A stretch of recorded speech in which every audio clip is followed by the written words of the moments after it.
जिस तरह से इस परिवार के घर को बिल्कुल अमानवीय और गैर कानूनी तरीके से ढाया गया, उसके ऊपर कुछ बातें आपके सामने रखना चाहता हूं। सबसे पहले तो 10 जून को रात में तकरीबन 8:45-9 बजे के बीच में इलाहाबाद पुलिस के कुछ लोग आकर के जावेद साहब से ये कहते हैं कि हम एसपी साहब आपसे बातचीत करना चाहते हैं, और बातचीत करने के नाम पे उन्हें वो पुलिस स्टेशन लेके नहीं जाते, बल्कि जावेद साहब खुद अपनी बाइक में बैठ के उस दिन पुलिस स्टेशन गए। फैमिली को कुछ नहीं बताया गया कि इनको हिरासत में लिया जा रहा है, डिटेन किया जा रहा है, किसी क्राइम के एलिगेशन में इनसे पूछताछ होनी है। बातचीत के नाम पर इनको ले जाया गया। और ये भी मैं आपको बता दूं कि अगले दिन जब तक कि एसपी ने वो प्रेस कॉन्फ्रेंस करके ये नहीं बता दिया था कि इस घटना के कनेक्शन में उनको पकड़ा गया है, तब तक 1-2 घंटे पहले तक भी इलाहाबाद पुलिस के कोई भी कर्मी उनसे जब सवाल पूछा जा रहा था तो वो ये एक्सेप्ट करने को भी तैयार नहीं थे कि जावेद साहब उनकी हिरासत में है। ये पूरी तरह से गैर कानूनी तरीका है और ये दर्शाता है कि पुलिस का जो नियत थी वो शुरू से साफ नहीं थी। उसके बाद आप देखिए उसी रात 10 जुमे के दिन रात को तकरीबन 12 बजे 10 जून की रात पुलिस के कुछ लोग आते हैं और परवीन फातिमा जी और उनकी बेटी सुमैया से कहते हैं कि आप अपना मोबाइल फोन लेके हमारे साथ चलिए। उनको भी या वहां घर पे मौजूद जो बाकी परिवार वाले थे उनको भी कुछ नहीं बताया जाता है कि इनको क्यों ले जाया जा रहा है, क्या बात करनी है, कहां ले जाया जा रहा है। और अगले दिन तकरीबन 5-6 बजे तक ये पता भी नहीं था, सिर्फ अफवाहें उड़ रही थी कि फला थाने में है या फला थाने में है, कहां रखा गया है, किस वजह से बुलाया गया है, ऐसी कोई सूचना नहीं दी गई। और 36 घंटे तक तकरीबन 1.5 दिन तक उनको बिना किसी वजह के डिटेन करके रखा गया। और जब उनको 24 घंटे पूरे हो रहे थे, जब ये लग रहा था कि कानून के हिसाब से 24 घंटे से ज्यादा जब पुलिस किसी को रखती है तो मजिस्ट्रेट के सामने प्रेजेंट करना पड़ता है, वो मजिस्ट्रेट के सामने उनको कभी प्रेजेंट नहीं किया गया। और जब वो 24 घंटे का वक्त करीब आ रहा था और घर वाले परेशान होके थाने में फोन कर रहे थे, पुलिस वालों को फोन कर रहे थे, कई इलाहाबाद के जो शहर के बड़े लोग हैं, जो असरदार लोग हैं, वो थाने जा करके उनसे छुड़ाने की मांग कर रहे थे, तो पुलिस वाले घर वालों से ये कह रहे थे कि पहले तुम अपना घर खाली करो, उसके बाद हम तुम्हारी मां और बेटी को छोड़ेंगे। उसी दिन फ्राइडे को 10 जून की रात में जब उनके पिता को ले गए, उनकी मां और बहन को ले गए, तो रात को 2 बजे के आसपास इलाहाबाद पुलिस का एक और दल आया आफरीन फातिमा के घर पे। और आफरीन फातिमा और उस घर में जो और महिला और बच्चे मौजूद थे, पहले उनको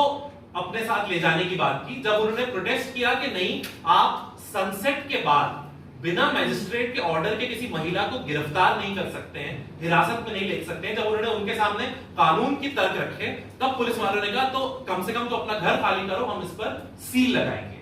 इसका कोई नोटिस उनको नहीं दिया गया, कोई वजह नहीं बताई गई। आप ये तसव्वुर कीजिए कि रात में 2 बजे आपके घर पे पुलिस आए, आपको कोई वजह ना बताए, आपको कोई कागज ना दिखाए और आपसे कहे हम तुम्हें गिरफ्तार करना चाहते, हम तुमको अपने साथ ले जाना चाहते हैं। आप मना करें तो आपसे कहें कि घर खाली करो, नहीं तो हम इसको बाहर से सील लगा देंगे। ये पूरी चीज जो है वो अगले 1.5 दिन तक चलती रही। अगले दिन जब भीड़, मोहल्ले वाले लोग इकट्ठा हुए, भीड़ इकट्ठा हुई, तो पुलिस कुछ पीछे हटी। लेकिन रात को, शनिचर की रात में फिर वही चीज रिपीट हुई। पूरे दिन प्रशासन से बातचीत में प्रशासन के लोग ये कहते रहे कि कोई अवैध कार्रवाई नहीं होगी, अगर डिमोलिशन की कोई बात है तो वो प्रोसीजर से होगी, उसका प्रोसेस फॉलो किया जाएगा और आपको कोई घबराने की जरूरत नहीं है, ये सब बातें करते रहे। लेकिन रात में 11 बजे के करीब जब घर में फिर से, क्योंकि घर के आपने जो पिता है उनको गिरफ्तार कर लिया था, मां और बहन तब भी पुलिस की हिरासत में थे, उनकी कोई खबर नहीं थी और घर पे सिर्फ कुछ महिलाएं मौजूद थी। उस वक्त पुलिस ने आके ये कहा कि आप जो है अपने घर को आप खाली कीजिए और इसमें डिमोलिशन का ऑर्डर आ चुका है, और एक नोटिस घर के ऊपर चिपका के वो चले गए। उस नोटिस की कहानी मैं आपको बताना चाहता हूं। वो नोटिस एलिजिडली वो प्रोसेस है जो कि इलाहाबाद के प्रशासन ने फॉलो किया। डिमोलिशन का नोटिस था जो ये कह रहा था कि 1 महीना पहले 9 मई को कोई नोटिस दिया गया था परिवार को कि उनके कुछ प्रोविजंस नहीं फॉलो किए गए हैं लोकल एक्ट के उनके घर को बनाने में, इसलिए उनको उसका जवाब देना होगा। फिर उसमें कहा गया कि 24 मई को उनके घर के ऊपर एक सुनवाई हुई और एक ऑर्डर पास हुआ और 9 जून को उनको घर खाली करने के लिए कहा गया। लेकिन अगर ये पूरी प्रोसेस हुई होती तो एक बुनियादी सवाल ये बनता है, पहली बात तो फैमिली के पास ऐसा कोई नोटिस आया नहीं था, लेकिन अगर आप फैमिली की बात पर यकीन नहीं भी करना चाहते, अगर इतना लंबा लीगल प्रोसेस हुआ होता तो एक बुनियादी बात तो सामने आती कि घर किसके नाम था, उसका मालिकाना हक किसके पास था। वो नोटिस आया था जावेद मोहम्मद साहब के नाम में, जबकि घर जो है वो आफरीन फातिमा की जो वालिदा है, उनकी जो अम्मी है, उनके नाम है, बल्कि उनकी भी पुश्तैनी प्रॉपर्टी है। घर उनके नाम है, जमीन उनके नाम है, और इलाहाबाद प्रशासन का यह कहना है कि पूरी कार्रवाई उन्होंने 1-1.5 महीने की थी और ये बेसिक बात भी उनके सामने नहीं है। उसके बाद आप और बदमाशी देखिए उस नोटिस के अंदर कि वो नोटिस था 10 जून का, जो कि फ्राइडे का नोटिस था, लेकिन 11 जून की रात को बिल्कुल 11 बजे के करीब उसको आकर घर के ऊपर लगाया गया।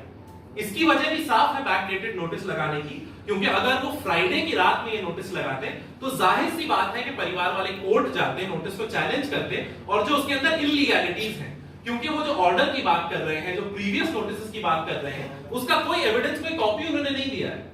अगर वो जाते तो ये जो बुनियादी किस्म के उसमें फ्लॉज और एरर्स थे वो सामने आ जाते। वो सामने ना आए इसलिए सैटरडे की रात में चिपकाया गया, ताकि संडे कोर्ट बंद होता है, कोई कार्रवाई ना हो सके और बिना किसी कोर्ट के सुपरविजन या सवाल के इस घर को ढा दिया जाए। ये पूरी जो कार्रवाई गिरफ्तारी और हिरासत में लेने से लेके डिमोलिशन के लिए जो प्रक्रिया उन्होंने इस्तेमाल की, वो साफ कर देता है कि इलाहाबाद पुलिस और प्रशासन की कभी भी नियत साफ नहीं थी, वो कानूनी तरीके से चले ही नहीं। और साथ में हमको ये भी सोचना होगा, प्रोसीजर की इस केस में बहुत बात हो चुकी है, प्रोसीजर कोई हंसी मजाक के लिए नहीं बनाया गया है या कोई कागज भरने के लिए नहीं बनाया गया है। ये प्रोसीजर इसलिए बनाए गए हैं ताकि पुलिस और प्रशासन अपने पावर का गलत इस्तेमाल करके ऐसे जुल्म ना कर सके। लेकिन इलाहाबाद में पुलिस ने और प्रशासन ने जावेद मोहम्मद साहब और उनके पूरे परिवार के साथ इसी तरह का जुल्म किया है, और कंप्लीटली इलीगल और अनकॉन्शनेबल तरीकों से पहले उनको हिरासत में रखा गया, आज भी जावेद साहब को अपनी गिरफ्तार करके रखा हुआ है, और उस पूरे परिवार के घर को बिना सोचे समझे, बिना कानून का बेसिक प्रोसीजर फॉलो किए उसको ढाया गया।